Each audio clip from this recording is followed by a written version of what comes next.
Hi, welcome to Handful of Stars. I'm your host, Helene Saucedo.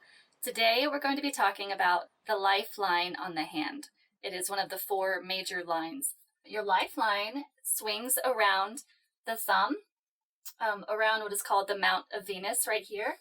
The lifeline is the most misunderstood line on the hand. Often people think it tells when you're going to die, or dramatic situations like that, but what it really stands for is your vitality. So it is how in line you are with your life force, so how good you feel about the life that you're living. It can show signs of sickness, depression, or when you feel like the rug has been swept out from you. Big transformations, changes, even problems conceiving a child, because that is life force. My lifeline, I have a couple of them. Actually, I probably have like 8 of them, which is very rare. And the way that I interpret that is that I am always changing. I am always moving and growing. And let's see, so 1, 2, 3, 4. That makes a lot of sense for me. So I've been a lot of things throughout my lifetime, a lot of kind of tried on some different identities. I went to school for music business. I went to school for computer science. I used to dance. And I was always very devoted to those different pieces of myself. So just because you don't have this many lifelines on your hand, if you think you've also been through changes like that, it probably shows in another piece of your palm. So today I have a very, very special guest on the show. We have Jamie Butler. Hi. Hi. Jamie is a well-known medium, and she is owner of the Lighter Side Network, on which this show airs. So welcome, Jamie. Hi. Hi. Thank you for coming on, and thank you so much for having me, as part of your network and gifting me with this show. You are very welcome. Thank you. Of course. So I read your poem in my camper. Mm-hmm. Gosh, it was probably like a year or so ago, when I was just kind of like starting out, and I remember being like, oh my gosh, I'm about to read Jamie Butler's poem. You didn't look like that at all. I didn't know that was going on inside. But I did discover something that was played a big part in my journey on your hand. So the same day I read your poem, I also read the poem of another medium. And at that time, I had started looking for signs of spirit guides on the hand. Mm-hmm. And spirit guides are under the pointer finger, which is also called the Jupiter finger. And most people will have, they're kind of like tick marks over here. And it just stands for whatever your beliefs are. So angels, people that have passed, fairies, what have you. And they're just kind of like a count, kind of. And people might have a star, which would be a very special energy that's present. But what Jamie has is, it looks like a fork, kind of opens up like this. So I think it's on both of your hands, and it might be hard to catch on the camera, but it's right here. There's an opening at the end of one line. So the same day I discovered this on your palm, I read another medium and I saw the same thing, and I was like, what does that mean? And to me, I started reading it as an opening to spirit. Like a funnel. Like a funnel, exactly. You have it on both of your hands, and so we know that that is something that you use daily. Sometimes when I see it on a hand, a person might not fully be aware of how to kind of work with that, but they usually do have other signs on their hands that show, things might be growing or moving or coming. So a lot of my journey, as far as marks like this, is not, like, I've learned a lot from books, but I've also just kind of, I feel like, almost been gifted information, like putting these things together. So that was really, really special for me. That is so neat. And then you would tell somebody about that? Oh yeah, always. In fact, I had a really great experience the other day where I was reading for a woman who had lost a son. And I was looking for spirit guides because I would have loved to be able to tell her, like, oh, look at that star, that could be your son. But she had this funnel, and I said, instead, have you been visited yet? And she was like, it had been a year since her son passed, and she said she was just starting to get the signs. And I told her it's probably gonna grow, and maybe you're gonna form, a connection. So that is so neat. Yeah. But you also have an interesting lifeline, and you're dominant left hand. So let's put that in the light. And I know it's probably uncomfortable. Your lifeline is interesting because it does have a break in it, or a split. Which, when I first say that to people, they think, oh my gosh, I'm gonna die. That's when you were introducing the lifeline. I thought that's what the lifeline did. It was telling you, when you would have an accident or whatever, and then how long you would live. Right. No, it marks huge transformations. So something like this, I would look, and it works on a timeline. Right across from the thumb right here is about 40. So this would have been a couple years before 40, and it would be just a huge change. So for some people, it can be something like a move across country. It can be a career change that really kind of, rock their world. So if you don't mind, would you share maybe what that could be for you? At 36, so I had my daughter at 34, and after her birth, my body did not respond well. Okay. So I had to have surgery and a hysterectomy, all of these things, but they couldn't figure out that it was my uterus that was sick. So I was sick for a whole year. Oh, and they thought I had cancer and all these issues. I lost memory. I couldn't remember my phone number. I couldn't remember how to drive a car. Wow. There were certain things because my brain didn't have enough blood, because my blood was being stored in the broken uterus, and it was swelling. So they had to go in and remove it and several other things. And I remember afterwards, the doctor told me, he was like, I really can't believe you have 2 children. Right. He was like, they are such a gift. He goes, every day you look at them, I want you to realize how special they are, because I can't see how you ever even got pregnant. That's amazing. So that was really an intense year. And then after the surgery, just everything was great. Right. Yes. Yes. So if there's a break, the most important thing to be aware of is that the line comes back.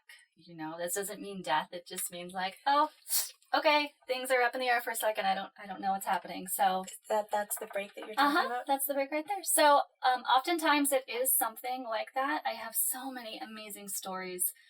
I almost get scared when I see this, because I'm like, oh gosh, it's usually an intense, situation. But when it comes back, it is that, resilience of coming through whatever this was. And also it can be an internal thing. So on my very first night of reading palms, I love this story. I'll never forget it. I was reading for this really sweet man, and he was in his early 60s, and I looked at his palm, and there was a very, like everything was very dark and intentional and grounded on his hand, but then there was this one break, and I was like, oh gosh, well, we have to talk about that. And I'm like, what happened at 45? And he was like, nothing happened at 45, but every man, and like 3 generations of men in my family before me, had all passed by heart attacks at 45. So I swore I was going to have a heart attack at 45. And so my interpretation for that is that he believed that so deeply that fear, kind of showed up on his... He manifested it. Yes, exactly. But he's fine. Yeah, but stories like that are why I love what I do. It's common for me to see more than one lifeline on the hand. Usually people will have 2 depending on their age, and that has a lot to do with just where we are in our lives. So, Jamie, if you don't mind, I'd love to show your hand. You have, it's often called a sister line to the lifeline, and that is growing underneath, and it's very light. But what that usually means to me is you are on a kind of next chapter in life. And a lot of times when it's light like this, it's something that's still developing. So you might be aware of maybe like a level up that you've taken or started to take. Not that is going to be extremely easy for you, because you do have a break on it. Don't say not extremely. Tell me how awesome Life is never easy. Life is never easy. Change is always awesome, right? So this could be my network. Oh. This could be the lighter side network. Yeah. Me moving more into an admin and teacher role rather than a reading role. Yeah, so that is a next chapter for you, because you have been hustling and reading and doing your center and network for a little while now. Long time. Yes, long time. How long? Let's talk about it. I've been doing readings for almost 30 years, and the center I started in 2001, but really launched it with other people around 2012.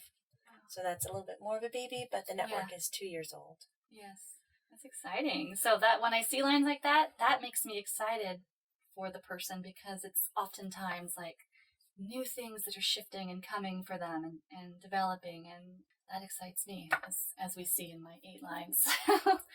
I do want to ask you a question, because I don't think I know this about you. Mm-hmm. How did you become a medium? I'm sure there are many shows on your network that talk about it, but I'm not sure my audience might not be aware of your story. So maybe nutshell it.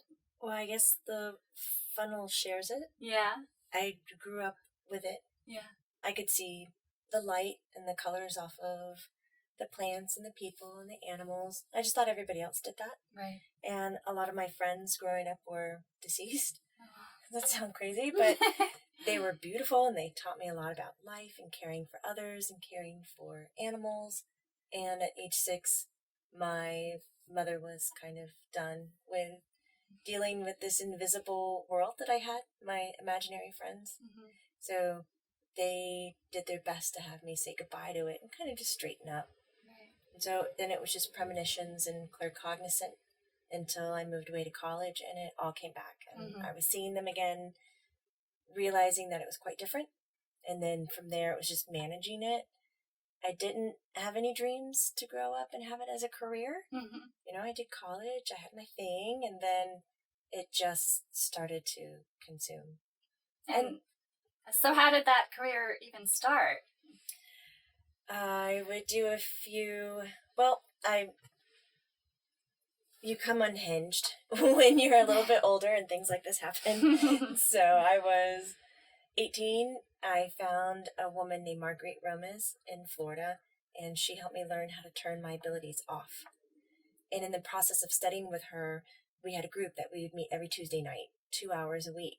I would invest into learning how to use it, how to identify what I was seeing.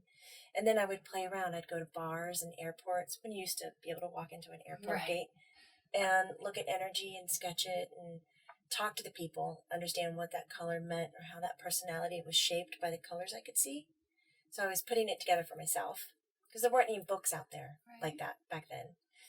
And then from that group, it was word of mouth, and then it all of a sudden became national and then international. Mm-hmm. And I was offered to write a book and travel with it, and it just grew from there. But it really wasn't me hustling, like, this is what I want to be. Right. It just kind of took you on a journey.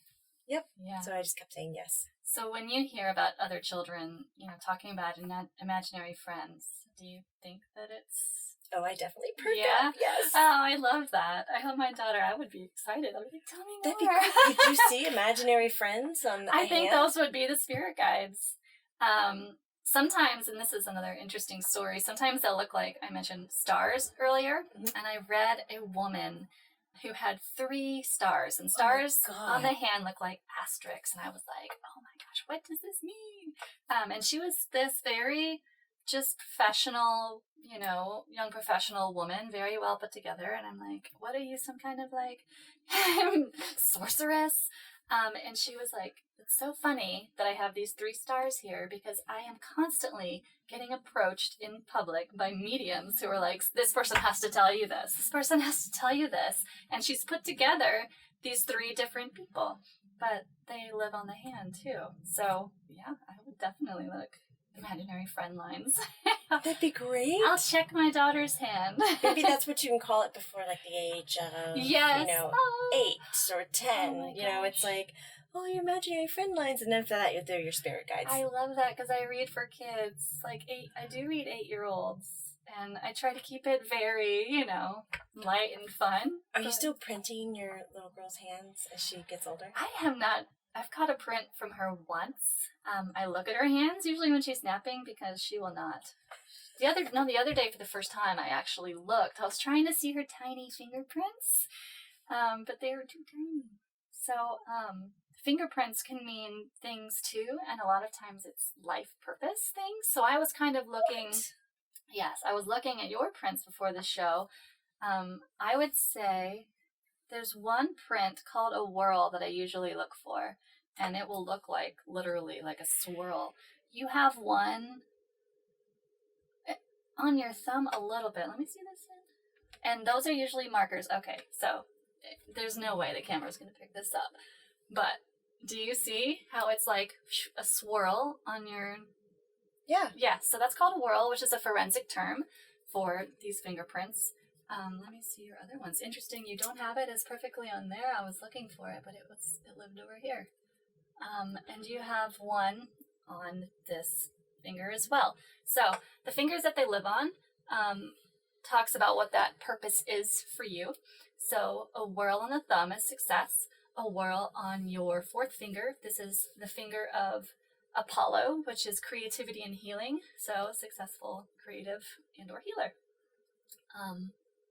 Yeah. So if it was on this finger, it would be a leader. This finger would be a scholar. This finger would be a communicator of some sort. And those interpretations, can be opened up pretty wide. But yeah, you got these, and that makes a lot of sense. That makes sense. I can't do that one. Yeah, so I took a course called Life Prints that was interpreting fingerprints, and it's very black and white. There's a formula. You label the names of the prints, and you put them in this box, and you do some math, and it tells you what your life purpose is. And back up. You Yeah. do math. What? well, it's like, yeah, every print gets assigned a number. And they rank in different ways. It's actually pretty confusing. I'm glad I took an in-person class, but there is a book called Life Prints that teaches it. And it talks about your life purpose, but I kind of narrowed it down to where these whirls are, where the circular prints are, is what denotes. So I actually don't have any, but that's okay. Another place I would like to look on your hands, Jamie, is one of the mounts. Mounts are representative of different archetypes in the hand. So if you go like this, actually, you can see on your hand, this right here looks like a tiny butt, right? It does. This is the mount of Apollo. And Apollo was, you also have that whirl on Apollo as well. Apollo was the god of music and art and medicine and healing. So again, creativity and healing, like very, very strong in your hand. The next place I would look would be the Mount of Luna, which is here. And Luna is where all of our intuition and inspiration, spirituality live. It's very interesting to me on your hand. That's not the one that catches my eye the most. You can see this one does. Yeah, it's a little smooth. So what does that mean for you? Like, what does that mean? Can you see my butt? Looks like a Jamie's butt. Can you see? It's a great butt. Nice. Thanks. Thank you. Jesse, I did try to mean yeah. So, if you look really closely, any kind of lines on the hand is activity. So there is like some stuff happening, but it's not your most dominant mount. Your dominant mounts are definitely Apollo and Venus. And Venus is loving the pleasures in life, looking for beauty, really enjoying culture, food, traveling, like all that, like living, your best life type of stuff. So not having this developed intuition, which is, of course, I can't imagine accurate for you at all, but you have said that you don't consider yourself like an empath. Right, first, I don't. Right. I'm not a good feeler. I see and I hear easily. Right, yeah. So that makes a lot of sense because Apollo is the sun, Apollo is light and seeing. Where the moon is more of that like feeling kind of darkness. I always think of the like tarot cards that are like, dark trees. So one last thing about Jamie's hand You also have a writer's triangle that I talked about in one of my last episodes, and do you have multiple books that you've written? That's amazing. So let me see this hand, because your left hand is your dominant. And I was looking in the light, and at the end of your headline here, well, this is actually a line of stability, but you have a star on it. And that is usually a marker for a very strong spiritual path. Can you see it in the light? Is it this one? Yeah, stars look like asterisks. They're just like, a little explosion. So right there on your palm. And that makes a lot of sense for you and who you are. Do you feel like this is part of your spiritual path? Yes. Yes. I mean, how could it not How be? could it not be? I've tried to ignore it. Yeah. Younger and growing up and wanting to build what everybody would tell me is a stable life. That, this is not a stable life, which often gets shushed in with music, the arts, and everything of that nature. Right. And yeah. It would just come back even stronger. Right. Yeah. Can't ignore it. No. When you find your path, my story too. I've only been doing this a year and a half, and I don't even think the world would allow me to stop. It just keeps coming and growing and happening, and I feel like I must be doing what is most aligned for me. So. I hope you don't stop. I can't wait for when you start teaching. I would love to start teaching. Nothing makes me more happy than like a room full of people going like this. I'm like, yes, and smiling. People get really into it. They want to find pieces of themselves in their hands, and I want to make them feel good about it. So that is what I feel is important or special about my journey as a palm reader, is that I want to take out all the scary and all the spooky, and I want to say, of course we want to be realistic. We all have things that we can work on or grow on, but I want people to see the best of themselves in their hands. A map of your personality and your path, and it's just very validating to who we are, where we've been, where we could be going. But it's all up to us as well. So yeah. Thank you for joining me on my final episode of this season of Handful of Stars. Please send me any comments or feedback, anything you'd want to know about for the next season. And I look forward to hearing from you. But check out my book that's coming out October 15th from HarperCollins. The link is below this episode. It is actually a kit where you can print and read your own hand, and it leads you through it step by step. Thank you for joining me. I'll see you next time.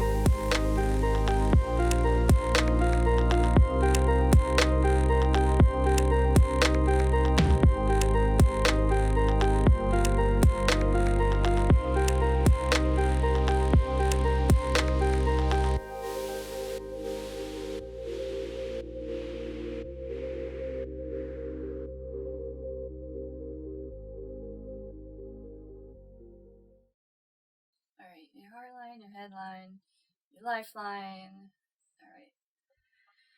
So, what's going on with your sex life, Jamie? What?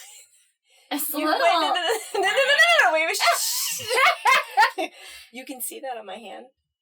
Yes. Don't see. Cut.